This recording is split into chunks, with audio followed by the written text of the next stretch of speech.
Middle East, and it has dangerously impacted the entire world.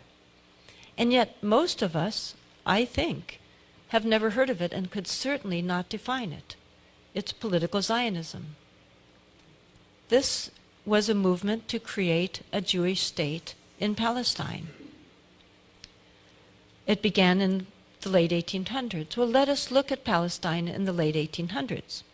It was what we largely think of now as a somewhat multicultural land, in that it was about 80% Muslim, about 15% Christian, and about 5% Jewish, all living together quite successfully.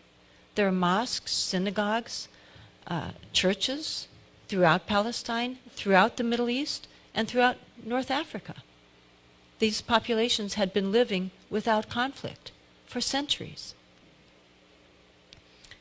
But this movement was created largely in Israel, largely in Europe, and then taken up at the same time in the US, to create a Jewish state on land that was already inhabited, in which 95% were not Jewish. Therefore, this would involve, and this was known by the leadership, even though many followers didn't know it, this would mean that 95% of those people were going to be dispossessed by money, if possible, by force, if necessary. This was written in Zionist journals early on. Now, my book and my talk concentrates on the U.S. aspect of all of this. What surprised me in my research is how early and how active this movement was in the United States, a movement I'd never heard of, although I was born here, and my parents were born here, and some ancestors go back to the beginning. It turns out that this was a very significant movement long before my parents were born.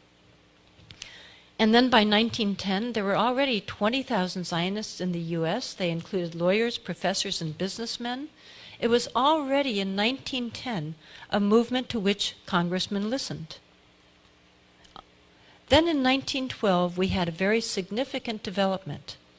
A prominent lawyer named Louis Brandeis became a Zionist. Brandeis not only didn't just become a Zionist, within about 2 years, he then became the head of World Zionism. This was public. It's not some secret knowledge, it's just that most of us don't know it. And then within a few years, he was also a Supreme Court justice, named by Woodrow Wilson. When you're a Supreme Court justice, you're supposed to resign your various board memberships and affiliations, because you're supposed to not have any conflict of interest but be neutral. So he did resign his leadership of World Zionism, but in reality he continued it. He would receive reports in his Supreme Court chambers by his loyal lieutenants, and then he would give them directives to go out and to follow in work for Zionism. And this is mentioned in a number of very reliable books. If you get my book, you'll see that my book is over half footnotes. It's all cited. By the way, one of his loyal lieutenants also went on to become a very prominent Supreme Court justice, Felix Frankfurter. So I'd read that. That to me was shocking right there. But then I discovered something more. So I'll give you my citations for this next information so you can evaluate whether you find it reliable or not. The way I did my research is I would read books, then I would look at their footnotes to see where they had gotten that information. Then I would often get those books and read those footnotes, and then order those books and read those footnotes, and on and on. So one of the books that I read was really a fairly well-known one, Israel in the Mind of America, published by a very mainstream establishment publisher, and the author was a very mainstream author. He had been diplomatic correspondent for the New York Times, he had been at Harvard, he had written a number of well-regarded, very establishment nonfiction books. Well, in this book, he had a few pages in which he told about a secret Zionist society that had operated in the United States, of which Louis Brandeis, while a Supreme Court justice, had been a leader. So I looked at where he got that information, and I went to that source. It turned out to be from a scholarly journal called the American Jewish Historical Quarterly, a very respected journal. So then I looked at the author. Well, is this a reliable author? Who wrote this very, to me, explosive information? And turned out to be a well-regarded Israeli historian at a mainstream Israeli university. She had written an article in 1975 called The Parashim, a secret episode in American Zionist history. And she told about what this was, an elitist secret society. The word meant Pharisees and separate. They would go around the country and influence people to push this Zionist agenda. By the way, at this time, the Jewish population were not Zionists at all. The large majority were not Zionists. Many were opposed to Zionism. This was a very fringe element to a certain regard.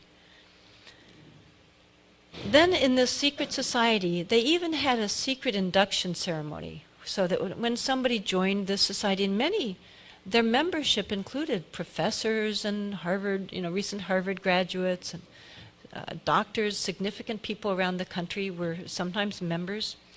And in this initiation ceremony, they were told by the inductor, and they swore to this, "Until our purpose shall be accomplished, you will be the fellow of a brotherhood whose bond you will regard as greater than any other in your life, dearer than that of family, of school, of nation."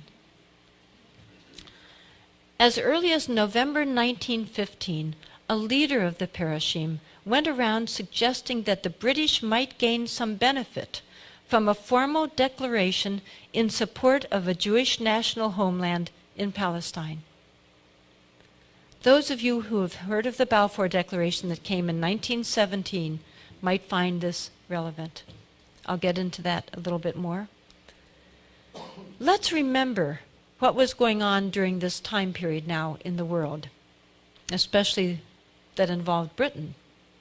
Well, of course, in 1914 began what was called at that time the Great War of massive carnage. British forces in the first day of the Battle of the Somme lost, according to historians, somewhere around 50,000 to 60,000 men in one day of a battle that went on and on and on. The British and the German, both sides of course, wanted the U.S. to come in on their side to join this carnage. But the American population were that bad thing, they were isolationists. They didn't want to go kill and be killed in a foreign, pointless war. In fact, Woodrow Wilson was elected with the slogan, "He kept us out of the war." But of course, as you